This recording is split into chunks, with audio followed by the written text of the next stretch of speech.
नमस्कार। दिल्ली में लाल किला के पास एक कार में विस्फोट हुआ है, जो हुंडई i20 का बताया जा रहा है। कार के परचक्के उड़ गए। ये मेट्रो गेट के आसपास हुआ था, गेट नंबर 1 के आसपास हुआ था।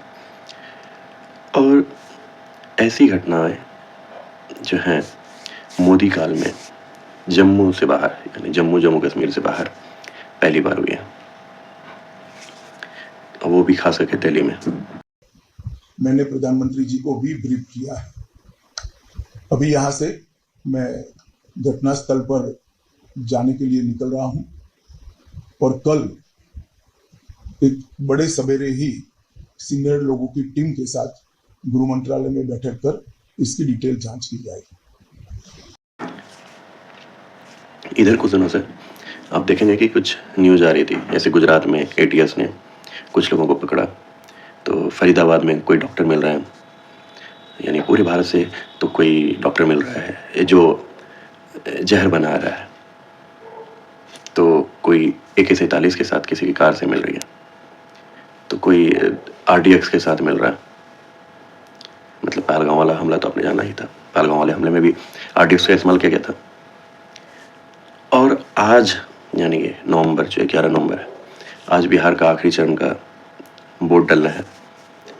पहले चरण में जितने भी अभी तक जो अनुमान आए हैं, क्योंकि सर्वेक्षण पे जो है उस पे अब अलाउ नहीं है, तो सभी अनुमान लगाते हैं और उस अनुमान के हिसाब से जो बातें चल रही है उसके हिसाब से कि राजद जो है यानी विपक्षी महागठबंधन जो है वो उतना सशक्त महसूस नहीं हो रहा है। उसमें लग रहा है, एक प्रशांत किशोर ने केवल कहा था कि नीतीश कुमार जाने वाले हैं, तो वो भी एक चाल सी हो सकती है कि जितने भी अभी तक अनुमान आए ना उसमें प्रशांत किशोर को उतना इस बार पावरफुल नहीं बताया गया कि उन्हें उतना वोट नहीं मिला। तो वो सोच रहे हैं कि अगले चरण में कम से कम इतना वोट मुझे मिल जाए कि नीतीश कुमार जा रहे हैं, तो जो RJD को नहीं देने वाले हैं, जो NDA को देने वाले हैं, वो उन्हें वोट दे दें और वो सत्ता को, यानी कि एक तरह की सत्ता की चाबी उनके पास में रहे कि वो जिधर घुमाए वो बन जाए, वो यानी किंग मेकर बनना चाहते हैं। तो एक उस तरह का ये एक पॉइंट ऑफ व्यू है, क्योंकि उन्हें किसी ने इस बार ठीक है उन्हें वोट मिलेंगे, अच्छे वोट मिलेंगे, लेकिन इस तरह से नहीं मिलेंगे कि वो किंग मेकर बन जाए। तो इसी कारण से ये एक बोला गया, एक तरह से कहा सकता है कि एक विचार है या एक तरह से वक्तव्य है, लेकिन अभी उस वोट पे नहीं जाते।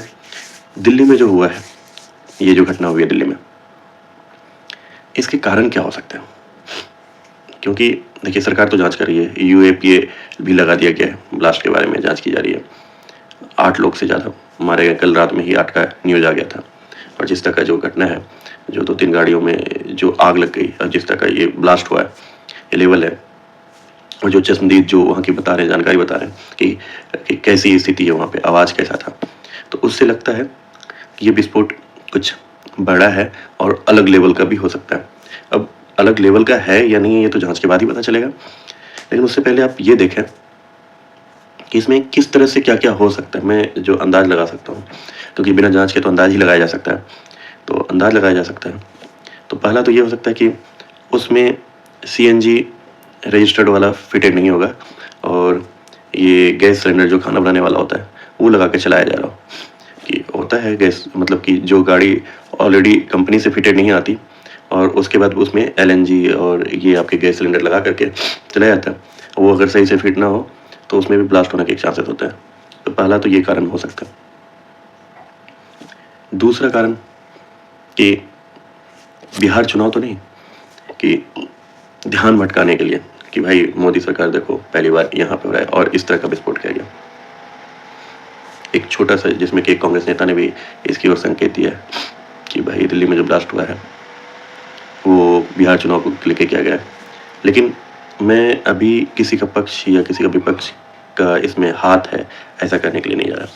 मैं सिर्फ ये कह रहा हूँ कि आप ध्यान दें कि क्या क्या रीजन हो सकता है। पहला तो यह है कि इसमें जो फिटेड किया गया वो रजिस्टर्ड नहीं था, और जैसे कि अक्सर चला जाता है लोग ध्यान नहीं देते और मिलीभगत होती है, प्रशासनिक मिलीभगत भी होती है, चेक नहीं करते गाड़ियों को।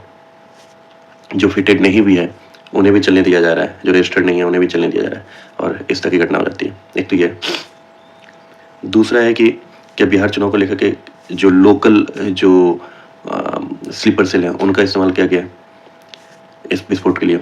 लेकिन अगर लोकल स्लीपर सेल की बात होती तो एक रीजन और भी है कि संडे के दिन लाल किला बंद होता है वो अगर ज़्यादा जान माल की हानि करना चाहते हैं तो मंडे का दिन इस्तेमाल होना चाहिए। लेकिन मंडे का दिन भी इस्तेमाल किया, लेकिन मंडे का भले ही वो बंद रहता हो, लेकिन चांदनी चौक या लाल किला का इलाका जो होता है ना, इतना भीड़ होता है कि आप मंडे चले जाओ या ट्यूसडे चले जाओ या संडे चले जाओ, हर दिन ही भीड़ रहता है। पहली बात तो वहाँ स्टेशन आसपास है, लाल किला है, लाल किला नहीं भी है तो चांदनी चौक का मार्केट है। तो मार्केट अभी शादी विवाह का समय है तो इसके कारण से भी भीड़ तो रहती है, वो भी मेट्रो स्टेशन के पास तो हमेशा से, हर एक मेट्रो स्टेशन, दिल्ली के मेट्रो स्टेशन में, हर एक मेट्रो स्टेशन में भीड़ होती है। तीसरा जो मेरी नज़र में लगता है कि अभी जितने भी जो अभी पीछे से जो न्यूज़ आप देखें, जो डॉक्टर पकड़ा गया जिसने कि एक केमिकल बना रहा था, वो जो MBBS करके आया था, केमिकल बना रहा था कि प्रसाद में मिला दिया जाए वो जहर को मिला करके पूरे 10 लाख से ज़्यादा लोगों को मारने की जो प्लानिंग चल रही थी। या फिर गुजरात में जो ATS ने पकड़ा है RDX के साथ, या फिर AK-47 जो मिल रहा है ना, तो इसका मतलब कुछ ना कुछ तो बाहर से कोशिश की जा रही है कि यहाँ पे, और वो काफ़ी हद तक, मतलब कि कुछ हद तक एंटर भी कर चुके हैं, क्योंकि इस तरह की चीज़ें अगर बन रही हैं या वो एंटर होकर गुजरात में पकड़े जा रहे हैं तो इस पर कड़ा कार्रवाई तो बनता ही है। इस पर जैसे ही पता लगेगा ना, और वैसे भी अमित शाह और जो इस सरकार का जो रिपोर्ट काट रहा है वो ये बताता है कि इस पर कड़ी कार्रवाई तो होगी, ज़रूर होगी, लेकिन ये देखना है कि कितनी बड़ी कार्रवाई होती है और कितना बड़ा ये एक्शन चलता है।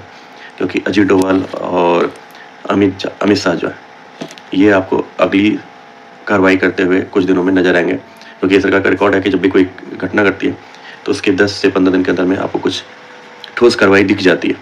तो देखते हैं कि इसमें अगली कार्रवाई क्या होती है। और चौथा जो है, जैसे चौथा इसे मिलता जुलता ही है कि हो सकता है कि बाहर के हैंडलर ना हो, लोकल ने ही जो होता है, लोकल नहीं, जैसे कि मान लीजिए कोई जो है परेशान है और उसने भाई हम जो है, या नया जो है कि सरकार को जवाब देना है, जो जैसे कि वो अपने डॉक्टर के बारे में सुना, उसने MBBS किया, उसे तो बहुत सारे लोग हैं भारत में जो यहाँ की खाते हैं लेकिन गुण दूसरी जगह की खाते हैं, तो वैसे बहुत सारे लोग हैं, तो उसमें से ही कोई उठ गए होंगे। बहुत सारे गुट ऐसे हैं ना, जैसे जिस पे प्रतिबंध भी सरकार लगाती है, लेकिन उसके बाद भी बहुत सारे हैं जो पत्थरबाजी चलती है, अब देखते हैं बहुत जगह पे। तो वैसे में कुछ गुट होगा जो छोटे से गुट बनाए होंगे अपना, कि चलो कुछ करके दिखाते हैं हम नहीं, कैसे नहीं होगा। पढ़ाई लिखाई IIT कर लें या मेडिकल कर लें, लेकिन उनके जहन में बस वही रहना है कि भाई लोगों को मारना ही है। और इस कारण से आप देखेंगे कि उनमें से कोई गुट होगा, ये छोटा सा गुट होगा। आप देखते थे ना UPA के समय में कि छोटे छोटे इलाकों से कुछ गुट आते थे और यहाँ आकर के विस्फोट कर देते थे, उसमें सिमी और बहुत सारे इंडियन मुजाहिदीन जैसे ग्रुप थे। लेकिन अब तो इस सरकार के डर से तो कोई जल्दी लेता भी नहीं। तो अभी तक में अगर UPA का शासन होता तो अभी तक में किसी ने ले लिया होता कि भाई ये तो हमने किया है, बहुत सारा एकदम न्यूज़ पेपर में छपा होता कि सिमी ने लिया, इंडियन मुजाहिदीन बोल रहा है कि हमने मारा है। अभी तो पाकिस्तान के भी लीडर ग्रुप नहीं बोल रहे, क्योंकि पाकिस्तान भी डरा हुआ है कि कहीं अगर इसमें पाकिस्तान का हाथ का अंश पता भी चल गया ना, तो उससे ऑपरेशन सिंदूर पार्ट 2 जो है ना वो स्टार्ट हो जाएगा। आप ये भी याद रखें। तो पाकिस्तान की भी नज़र इस पर होगी कि किसने किया ये, क्योंकि वो भी डर रहा होगा और पूरा वर्ल्ड भी इस पर सोच रहा होगा कि ये फिर से कहीं भारत पाकिस्तान के बीच में। और मुझे जो तीसरा और सबसे जो अलग पक्ष लग रहा है ना, इसी कारण से मैं बता रहा हूँ कि इसमें हो सकता है कि CIA का भी हाथ हो सकता है। CIA का हाथ इसलिए मैं बता रहा हूँ क्योंकि भारत अमेरिका के बीच में संबंध अच्छे नहीं चल रहे। बांग्लादेश, CIA का इसलिए मैं कह रहा हूँ कि CIA बांग्लादेश में काफ़ी ज़्यादा एक्टिव है, और रोहिंग्या को अभी इस सरकार में SIR के कारण बहुत सारे न्यूज़ आ रहे हैं कि बहुत सारे रोहिंग्या जो बांग्लादेशी हैं वो छोड़ के अपने घर को भाग रहे हैं। तो उसी में से जो गुट यहाँ पे हैं कि अरे हमें भगाया जा रहा है, जो मैंने बोला कि छोटे छोटे गुट हैं, वो उस तरह के भी गुट हो सकते हैं जिन्हें CIA का सपोर्ट है, पहले से सपोर्ट है। लेकिन जरूरी नहीं कि CIA ने उन्हें कहा कि तुम जाके कर लो, लेकिन वो चूंकि भाग रहे हैं तो ठीक है, सपोर्ट है, पावर में है, हम कुछ कर सकते हैं। तो उन्होंने ऐसा कुछ करने की कोशिश की, यानी बांग्लादेशियों का भी इसमें हाथ होने के चांसेस है। और अगर ऐसा होता है, क्योंकि अभी आपने देखा था कि चिकन नेक जो है सिलीगुड़ी कॉरिडोर वाला जो मामला है, जहाँ पे कि सेना ने 3 जगह अपना मिलिट्री कैंप बनाया है, तो उसके बाद ये भी हो सकता है कि उस कारण से भी जो बांग्लादेशी जो हैं, जो यहाँ पे घुसे हुए हैं, जो बंगाल में घुसे हुए हैं ऑलरेडी से, जो भारत के कोने कोने में घुसे हुए हैं, चलिए मतलब बिहार चुनाव भी है तो वहाँ किशनगंज साइड भी, पूर्णिया साइड भी घुसे हुए हैं, बहुत सारे भारत के किस कोने में नहीं है रोहिंग्या, तो घुसे हुए हैं। तो उन सब के कारण भी आपको लग सकता है कि वो भी एक कारण हो सकते हैं, और उनका इसमें शामिल होना कोई बड़ी बात नहीं हो सकती। तो मैं ये कहता हूँ कि CIA के साथ मिल करके भी, CIA चूँकि बांग्लादेश से भारत को एक्टिव, मतलब भारत को अनकंफर्टेबल कोशिश करता है कि अनकंफर्टेबल है। और इसी कारण से आप देखेंगे कि जो मणिपुर वाला इंसिडेंट हुआ था वो भी सीआईए के कारण ही है, तो सब देखेंगे वो भी सीआईए का कारण ही है। मैं सीआईए का नाम ले रहा हूँ क्योंकि आप इसमें और कुछ देख नहीं सकते वहाँ पर, क्योंकि वो आकर के डिस्टर्ब करने की कोशिश कर रहे हैं। सीआईए हुआ, आईएसआई हुआ, ये हालांकि अब कुछ समझौता हो गया है, डील हो रहे हैं, कुछ तेजस के लिए डील हुआ है कि भाई इंजन आ जाए, लेकिन उसके बावजूद भी अमेरिका का ये काम रहा है कि भाई आपसे डील भी करेंगे लेकिन आपके पीछे से आपने चूंकि उन्हें नुकसान करने की कोशिश की, या आपसे सीधा सीधा उनका डील नहीं हो सकता।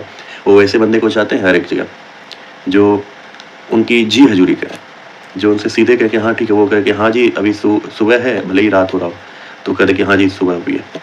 वैसे लोग चाहिए उन्हें,